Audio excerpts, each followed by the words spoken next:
Hello everyone. इस session में मैं मशीन्स के न्यूमेरिकल कवर करूँगा और मैं कोशिश करूँगा कि न्यूमेरिकल के साथ साथ थ्योरी भी कवर कर पाऊँ। ठीक है, तो स्टार्ट करते हैं। जो न्यूमेरिकल है वो ये है, द EMF पर turn for a single phase 2310 volt on HV side and 220 volt is on LV side 50 hertz transformer is approximately 13 volt.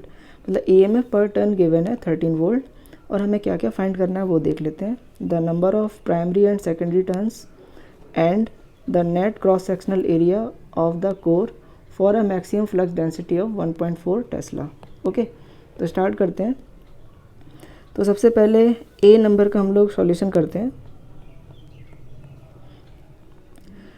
यहाँ पर सबसे इम्पॉर्टेंट चीज़ ये है कि जब भी हम नंबर ऑफ़ टर्न्स यदि फाइंड करते हैं तो नंबर ऑफ़ टर्न्स जब भी स्टार्ट करना है फाइंड करना, वो हमें LV साइड से करना है। ऐसा नहीं कि हाई वोल्टेज साइड से स्टार्ट कर दिया, चाहे वो हाई वोल्टेज पे मतलब प्राइमरी पर LV साइड ही क्यों ना हो, मतलब LV वोल्टेज हो, तब भी हम LV ही काउंट करेंगे। मतलब बेसिकली मैं यहाँ पे प्राइमरी और सेकेंडरी नहीं बोल रहा, मैं कह रहा हूँ कि LV और HV के रिस्पेक्ट में मैं कह रहा हूँ। ठीक है, तो यानी यहाँ पे जो सेकेंडरी है वो ही LV है। तो हम लोग 220 वोल्ट से हम लोग स्टार्ट करते हैं। तो यहाँ पर जो प्राइमरी एंड सेकेंडरी हमें फाइंड करना है, तो यहाँ पे सेकेंडरी 220 वोल्ट है यानी LV साइड है वो। तो N2 जो होगा यानी 220 वोल्ट। देखो EMF पर टर्न हमारे पास गिवन था 13।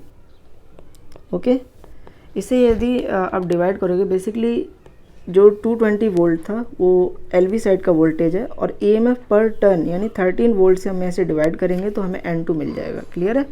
तो जो वैल्यू है हमारे पास वो आएगी 16.92। तो ये वैल्यू डेसिमल में तो हो नहीं सकती, तो इसको हम लोग क्या करेंगे,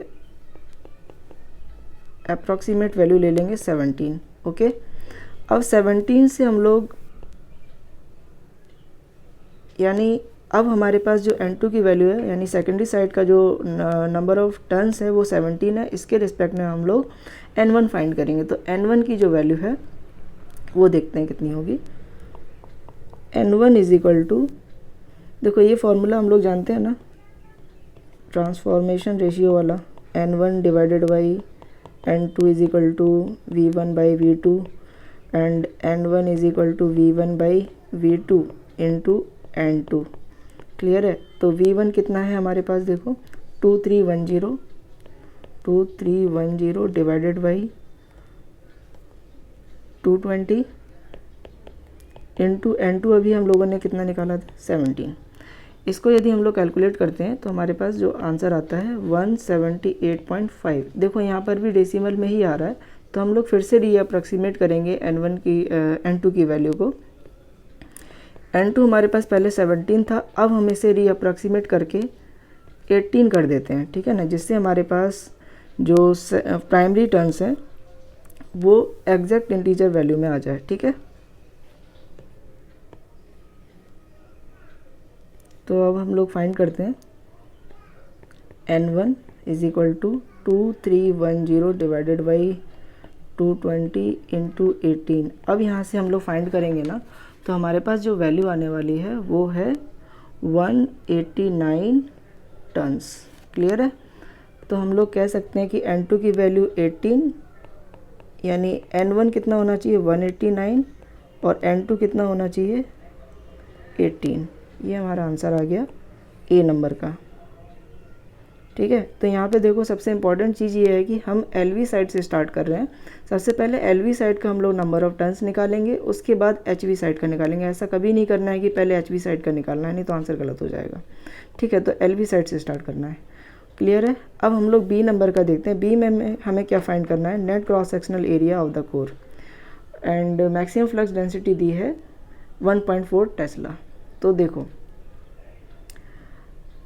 हमारे पास जो EMF की इक्वेशन का जो फार्मूला होता है वो होता है 4.44 FN phi m। क्लियर है? तो यहाँ पे देखो फाई इज इक्वल टू क्या होता है, phi is equal to B into area होता है। ठीक है, यानी BM into AN, net cross sectional area AN। क्लियर है?